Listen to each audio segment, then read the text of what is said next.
Remember Charles Dickens' beloved book, A Christmas Carol?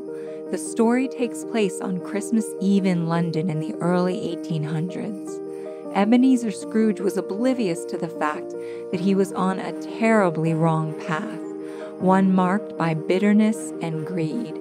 Bah humbug indeed. And it took some pretty traumatizing visits from his ghosts of Christmas past, present, and future to get him to see the light and change his ways before it was too late. Now, I'm not at all suggesting you're Ebenezer Scrooge. I definitely don't want you to experience any paranormal trauma, and it doesn't need to be Christmas for you to take part in this. I do, however, want you to have an opportunity for introspection similar to Ebenezer's, a chance to take a closer look at your past, present, and future, so you too can decide if there are changes you could make in your life now to help you on your path as you move ahead. To do this, you'll just need a quiet, comfortable space free from interruptions and a journal or something to write on and with. If you really want to immerse yourself in the spirit of Dickens' novel, wait until a rainy or snowy eve, brew a proper pot or cup of tea, set out some British biscuits or scones, play some classical music, and light a candle or two to channel the energy of merry old England and the holidays. The First Ghost, Jacob Marley. Dickens' story began with a visit from the ghost of Scrooge's old business partner, Jacob Marley. In life, Marley was just as stingy as Scrooge, and his spirit is chained to the greedy deeds he committed. His spirit regrets those deeds, but it's too late for him, and he's there to warn Ebenezer that if he doesn't change, Scrooge's chains in the afterlife will be even heavier than Marley's. To begin this exercise, you'll spend a few moments imagining a visit from your own Jacob Marley. You'll reflect on any negative aspects of your life which you feel need to change. What if the negative thing you want to address happens to be an immovable circumstance that can't be transformed? Then consider how you might be able to change your perception, your attitude, or your way of thinking about it. Once you've chosen an issue to work on, you can write it down in your journal. The Spirit of Christmas Present.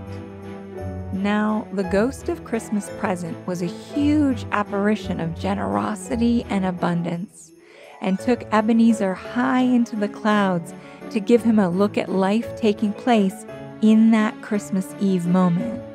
The ghost focused on heartwarming scenes with Scrooge's family and employees, scenes of happiness and gratitude that were unfolding despite Scrooge's stinginess, ignorance, and wanting. This included revealing that Tiny Tim, the son of Scrooge's main employee, Bob Cratchit, was very sick because the Cratchits didn't have enough money for medicine. Scrooge had no idea how his acts could possibly affect others until the ghost showed him those scenes. For you will begin in the same way, by taking a close look at where you are right now and a brief peek into whether your actions could be affecting those around you. For this part, think again about that element from the Jacob Marley visit that you want and need to change. Then reflect on these 5 questions and write down your answers for each. Question 1. What impact is the negative issue having on your life? Question 2. What negative thoughts and emotions do you experience because of that issue? Question 3. What impact might the issue have on other people's lives, either directly or indirectly? Question 4. If this issue is allowed to continue in your life, what are some possible negative impacts or regrets that could possibly take place in the future? Question number 5. If you don't take any action, will you like where this issue will eventually lead you? Once you've written down your answers, thank yourself and your spirit of Christmas present. because it's time to move on to the spirits of Christmas past and Christmas yet to be. The spirit of Christmas past. In A Christmas Carol, the spirit of Christmas past took Scrooge backward in time to the events that led to the way he lived in the present. Our spirit of Christmas past is a bit different. It's you, your childhood self to be more exact, and they're going to help you see more clearly as to what changes you can make to help ensure you walk the path of your highest good. For your next step, again, be sure you're in a safe, quiet, comfortable place and close your eyes.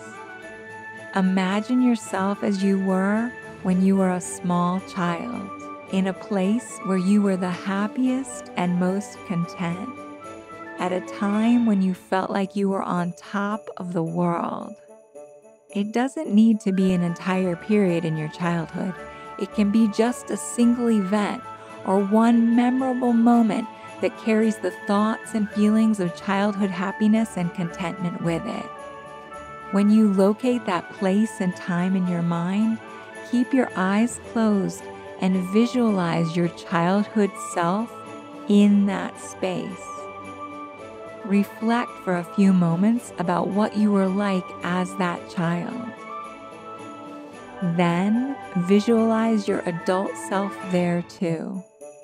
Now, imagine your childhood self running toward you and greeting you with excitement and a huge leaping embrace of joy and unconditional love.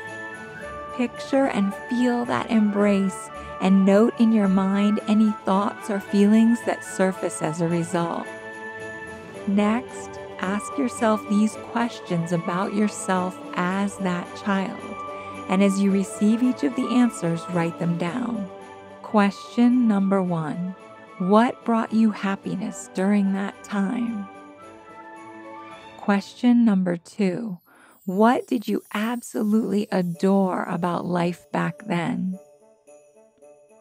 Question number 3. What brought you comfort, stability, and contentment? Once you've answered those questions and brought in some of the energy of your happiest childhood self, visualize yourself gently looking your childhood self in the eyes and ask them this question. I need your help with a challenge in my life. Tell me, what should we do, child? Be patient in your mind and allow yourself to feel the question and allow the time to find the words to speak to you. Children know far more than we could ever imagine or give them credit for. They're still in their innocence, and their soul's knowings haven't yet been layered with the veils of illusions that adulthood can often bring. When they finally begin to speak with you, listen closely to the answers. Write them all down, even the ones that you think are childish or silly or not mature enough. When you reflect on them, try to do so without your adult biases, without any rough or cynical calluses, without the weight of years in the world clouding your lightness of being. You may be surprised at how childlike simplicity can cut through even the most complex situations and help you move back into the flow in the direction that resonates with your spirit and soul. Keep asking the question, what should we do, child, until you receive no more answers. When you think you're finished, thank them and say goodbye for now. You can then move on to the future and a visit to your spirit of yet to be. The spirit of Christmas yet to be. In A Christmas Carol, Scrooge begged the final ghost to tell him whether he was seeing his definite future or only a possible future, one that could be changed if Scrooge changed his ways in his present life. The ghost refused to tell him and instead showed Scrooge what was to be if he remained on his current path. When Scrooge awoke, he realized that what he had witnessed was just one possible version, and that he still had a chance to alter that destiny. This is similar to the point of view we're going to take as you visit your spirit of yet to be. We don't know for certain exactly how our actions or inactions will affect our future path. We can only do our best as we continuously strive to choose the next right thing, the next right action. Keep that in mind as we now take you to meet your future self. This future self is the wise, sage, elder version of you, the one who has experienced, learned, and grown through 100 years of earth life. This future you knows and lives their truth. They're wise and calm. Their energy is positive, and their connection to the universe is strong, as is their awareness of their interconnectedness with all things. In this future, you are the embodiment of living your very best life. For this next part, again, make sure your space is safe, quiet, and comfortable. Close your eyes and travel in your mind to the place and time where you hope your future self will exist. Picture them there and picture your present self there as well. When you greet your future elder self, see the twinkle in their eye and their delight at being together with you. Your wise elder self radiates with a vibrant glow and smiles contently and peacefully. Visualize embracing each other and feel the compassion and unconditional love your future self has for you.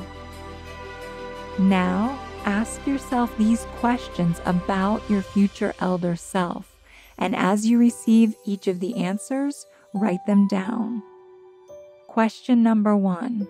Why is this future me so happy? Question number 2. What does this future me love about life? Question number 3. What brings this future me joy and contentment? Once you've answered those questions and brought in some of the energy of your most content future self, think about the Jacob Marley issue.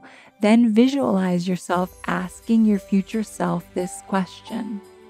I need your help with a challenge in my life. Tell me, wise one, what should we do? As you did with your childhood self, give your elder self time. Let them speak to you, whether you like what they have to say or not. No matter how simple or challenging each piece of advice you receive is, because your future self knows. They know better than anyone because they have already lived it. They know what they did. They know how each choice turned out. They know how they handled it, and they know what they would do differently if they had to do it all over again. Write down the answers in your journal and keep asking the question, tell me, wise one, what should we do? Until you receive no more answers. When you think you're finished, thank them. Before you move back to the present, take a deep breath and a few moments to reflect on the gifts of illumination you've been given from your spirits of the past, present, and future. Return to Christmas present. When Ebenezer Scrooge woke from his night with the ghosts, he was ecstatic. Right away, he began making his changes, mending his ways, and setting into motion new plans for how to do the right things in his life and the lives of others. This is now your task as well. Go back through your notes, and from them and from your time with your spirits, decide what you need to do to move ahead on the path to your highest good. Set a primary goal and then list all the things you need to do to reach it. Assign dates to those action items and plan out a new calendar with those steps and that timeline so you can stay on track. If you can, let a trusted, mighty companion know what you're doing and ask them if they can check on your progress and serve as support and encouragement. Who knows, your success may inspire them to take part in the Dickens Challenge too. Your spirits at your service. When all was said and done, Ebenezer Scrooge recognized that being forced to reflect on his past, present, and future had been instrumental in changing his destiny for the better. And we too can take important lessons from Scrooge's Christmas Eve awakening. First, as you take part in life and its challenges, know that you are never alone in finding your path. With any difficulties you encounter, with any decision where the direction is not clear, you can always consult with your past and future selves to help advise and guide your present self. After all, those versions of you have a deeply vested interest in the success of your work. And what if you get to that point and you find that you just aren't interested in or motivated to do it for yourself? Then perhaps you'll consider doing it for your childhood self or your elder self instead. Wouldn't it be wonderful to be able to protect your childhood self, to prevent them from going through unnecessary challenges, to be able to look them in the eyes and tell them you'll do your best not to let anything happen to them, to help them grow up to live their childhood dreams and the beautiful life they deserve? And wouldn't it be fulfilling to give your sage, calm, 100-year young elder self the promise that you will do everything within every fiber of your being to make sure they have the fulfilling, healthy, meaningful life that they know is possible, the one they want and deserve to be living? As you move ahead through life, you can use this exercise at any time to help provide the clarity and guidance you want and need to get yourself looking in the direction you wish to be. The answers are already all within you. You just need to step outside of your present-day mindset and self-imposed limitations and consult with the ones who know you best. It's in their highest good for you to live your best life. Who else has that kind of unconditional love for you and that deep, vested interest in the outcomes of your choices and decisions? Trust their wisdom and counsel. Like Ebenezer Scrooge, your past, present, and future selves are all counting on you. And just like Mr. Scrooge, you can wake up to realize it's not a dream, that you can change your future, and you can begin now. Merry Christmas to all the world. Happy New Year to everyone. God bless us all. God bless us everyone.